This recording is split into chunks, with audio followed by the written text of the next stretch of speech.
Hi friends, ரொம்ப நாளாக வீட்டுக்கு சோஃபா வாங்கணும்னு சொல்லிட்டு நிறைய ரிசர்ச் பண்ணிகிட்டே இருந்தேன். யூடியூப், அதுக்கப்புறம் ஃப்ளிப்கார்ட் எல்லாத்துலேயுமே சர்ச் பண்ணிகிட்டே இருந்தேன். எனக்கு கொஞ்சம் இந்த ஹை பேக் சேர் இருக்குங்கள, சோஃபா இருக்குல்ல, அது ரொம்ப பிடிக்கும். ஸோ அது வாங்கி வீட்டில் செட் பண்ண நல்லா இருக்குமான்னு சொல்லிட்டு, பட் கொஞ்சம் ஸ்பேஸ் கன்ஸ்ட்ரெயினும் இருந்துச்சு. அண்ட் எனக்கு இல்லைன்னா டீக் ரிலேட்டடாக போகலாம். ஏன்னா எனக்கு கொஞ்சம் இந்த வுடன் வீடு ஃபுல்லாக இருந்துச்சுன்னா அது கொஞ்சம் எனக்கு ரொம்ப பிடிக்கும். ஸோ அது ரிலேட்டடாக போகலாம், கொஞ்சம் ட்ரெடிஷ்னல் லுக்காக இருக்கும் வீட்டுக்கு அப்படின்னு சொல்லிட்டு அதுவும் நான் நிறைய சர்ச் பண்ணேன் ஃப்ளிப்கார்ட்டில். இப்போ வர பிக் பில்லியன் டே ஆஃபர் வேறு போயிட்டுருக்கு. நான் நிறைய இதில் ஃபேவரெட்டில் ஆட் பண்ணி வச்சுருந்தேன். பட் என்னென்னா, ஹஸ்பண்டோட சஜஷன் என்னென்னா, சோஃபான்றது நம்ம கொஞ்சம் ரிலாக்ஸ் பண்ணுறது. ஸோ நம்ம கொஞ்சம் வுட்டன் டைப் இல்லாமல் குஷன் மாதிரி பார்க்கலாம், இல்லைனா பெட்டர் நம்ம டைரெக்டாக போய் பார்க்கலாம் அப்படின்னு சொல்லிட்டு ஹஸ்பண்ட் சொல்லியிருந்தாங்க. ஸோ நாங்கள் சூஸ் பண்ணது பார்த்திங்கன்னா சரவணா ஸ்டோர் போகலாம் அப்படின்னு சொல்லிட்டு நாங்கள் சூஸ் பண்ணியிருந்தோம். இப்போ நீங்கள் பார்க்குற செட்ஸ் தான் நான் கடைசியாக ஃபைனலைஸ் பண்ணி வச்சுருந்தேன். கொஞ்சம் அபவுட் டு பை இது. பட் கொஞ்சம் யோசிச்சுட்டே இருந்தேன், இது எப்படி கம்ஃபியாக இருக்குமா அப்படின்னு சொல்லிட்டு. கொஞ்சம் இது எப்படின்னா, போய் உட்கார்ற மாதிரி இருக்கிற மாதிரி எனக்கு ஒரு இன்ஸ்டிங்க்ட் இருந்துச்சு. என் ஹஸ்பண்டும் அதான் சொன்னாங்க, ஜஸ்ட்டு நீ அழுங்காமல் குழம்பு போய் உட்காரலாம், அவ்வளோதான், கம்ஃபர்டபுளாலாம் இருக்காது அப்படின்னு சொல்லிட்டு. சரி, ஓகே, நம்ம சரவணா ஸ்டோர் போகலான்னு சொல்லிட்டு நாங்கள் போனோம். மேட்லி பாடியில் இருக்கிற சரவணா ஸ்டோருக்கு தான் போனோம். ஏன்னா நாங்கள் கொஞ்சம் கலெக்ஷன்ஸ்லாம் நல்லா இருக்கும்னு சொல்லிட்டு. இந்த ஹை பேக் சேர் பார்த்திங்கன்னா 10,000 சம்திங் போட்டிருந்தது. இதெல்லாம் ஆனால் ப்ரைஸ் பார்த்திங்கன்னா கொஞ்சம் நிறைய தான் இருந்தது வென் கம்பேர்ட் டு மேட்லி. இதெல்லாம் 40க்கு மேலே தான் இருந்துச்சு இந்த சோஃபா செட்ஸ்லாம். பட் அங்கே போனதில் ஒரு நல்லது என்னென்னா, கண்டிப்பாக வுட்டன் சோஃபா போக வேணாம். அதாவது லுக் வைஸ்னா வுட்டன் ஓகே, அதே மாதிரி லைஃப்லேயும் வுட்டன் ஓகே. பட் கம்ஃபர்டபுளாக வேணும் அப்படின்னா உங்களுக்கு வுட்டன் நமக்கு செட் ஆகாது. அதனால் இந்த மாதிரி எல் ஷேப்பில் சோஃபா வாங்கிடலான்னு சொல்லிட்டு. பட் ரேட்டுக்காக நாங்கள் போகலை. இப்போ நீங்கள் பார்த்துட்ருக்க இந்த க்ரே கலர் தான் நாங்கள் ஃபைனலைஸ் பண்ணது. இது மேட்லி பிரிட்ஜ். கிட்டத்தட்ட எனக்கு மேட்லி பிரிட்ஜ்க்கும் பாடியில் இருக்க சரவணாக்கும் ஒரு 10,000 to 15,000 கிட்ட டிஃப்ரென்ஸ் வந்தது. அதுக்கப்புறம் இதில் கலர் செலெக்ஷன்ஸ்லாம் காமிச்சிருந்தாங்க. ஸோ நான் ஒரு மாதிரி பிஸ்கெட் கலரில் நான் சூஸ் பண்ணியிருந்தேன். அது கொஞ்சம் பார்க்கறதுக்கு நல்லா இருக்கும்னு சொல்லிவிட்டு நான் கடைசியாக காட்டுறேன் அதில் அவுட்லுக் எப்படி வந்திருக்குன்னு சொல்லிட்டு. இதில் பார்த்திங்கன்னா அந்த கலரோடு நம்ம ரெட் கலர் சேர்த்து கொடுத்துருந்தோன்னா கொஞ்சம் பில்லோ ரெட்டு க்ரீன் கொஞ்சம் கான்ட்ராஸ்ட்டாக கொடுத்துருந்தோம், நல்லா எடுத்து காட்டும்னு சொல்லிட்டு நான் அந்த கலர் நான் சூஸ் பண்ணியிருந்தேன்.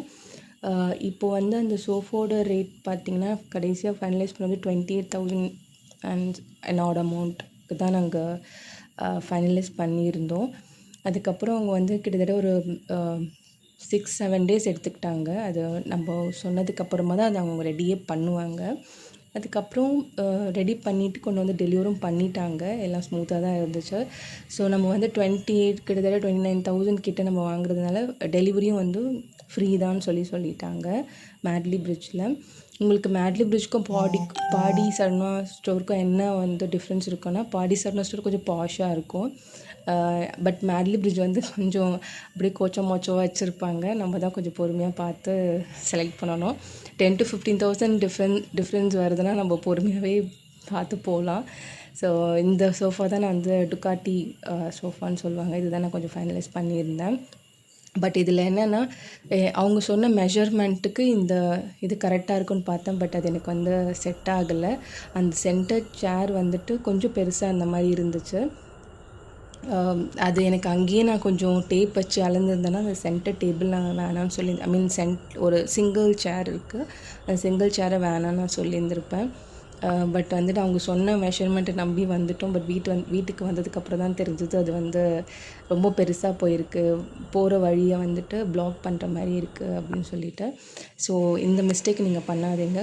அழகாக டேப் வச்சு மெஷர் பண்ணிவிட்டு அதுக்கப்புறம் கடைக்கு போய்ட்டு அதுக்கேற்ற மாதிரி செஞ்சிங்கன்னா, எனக்கு கண்டிப்பாக நான் இந்த மெஷர்மெண்ட் இது பண்ணி போயிருந்தேன்னா நான் அந்த சிங்கிள் சேரை வேணான்னு சொல்லியிருந்திருப்பேன். எனக்கு அதில் ஒரு 3,000 to 4,000 மேக்ஸிமம் எனக்கு ரெடியூஸ் பண்ணியிருப்பாங்க. எனக்கு காஸ்ட்டும் சேவ் ஆகிருக்கும்.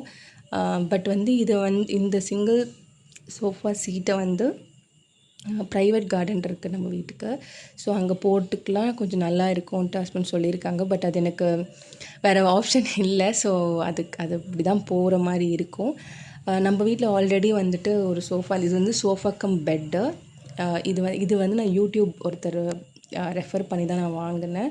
உண்மையிலே வந்துட்டு எனக்கு வீட்டில் காட் ஊஞ்சல் அதுக்கப்புறம் இருக்கிற வுட்டை விட எனக்கு இந்த வுட் ரொம்பவே பிடிச்சிருந்தது. பட் இது வந்து சோஃபா கம் பெட்டுன்றதுனால ஸ்டடி ரூமுக்கு நாங்கள் சேஞ்ச் பண்ணிட்டோம். இதோட டீட்டெயிலும் நான் அதுக்கப்புறமா சொல்கிறேன். ஸோ இதுதான் இது நாங்கள் ஹாலில் போட்டு வச்சுருந்த சோஃபா தான் இதை வந்து குட்டி ஸ்டடி ரூமுக்கு மாற்றிட்டு இந்த எல் ஷேப் சோஃபா செட்டை வந்துட்டு ஹாலில் வச்சிடலாம் அப்படின்னு சொல்லிட்டு டிசைட் பண்ணோம். ஸோ இதுதான் ஃபைனல் லுக்கு. ஆக்சுவலி கலர் எல்லாமே எனக்கு ஹாப்பி தான். பட் கொஞ்சம் நான் மெஷர் பண்ணியிருந்தேன்னா அந்த சென்டர் டேபிள் சிங்கிள் சீட் வந்து வேணான்னு சொல்லியிருந்தேன்னா எனக்கு ஒரு 3,000 to 4,000 வந்து சேவ் ஆகியிருந்திருக்கும். அதை எடுத்துகிட்டு இப்போதைக்கு ஸ்டடி ரூமில் தான் வச்சுருக்கேன். பட் வந்து அது கொஞ்சம் என்னோடய ப்ரைவேட் கார்டன் ரெடி பண்ணணும். அது ரெடி பண்ணதுக்கப்புறமா அங்கே போயிட்டு சும்மா ரிலாக்ஸிங் டைமுக்கு உட்கார்ற மாதிரி வைக்கலான்னு செட் பண்ணியிருக்கேன்.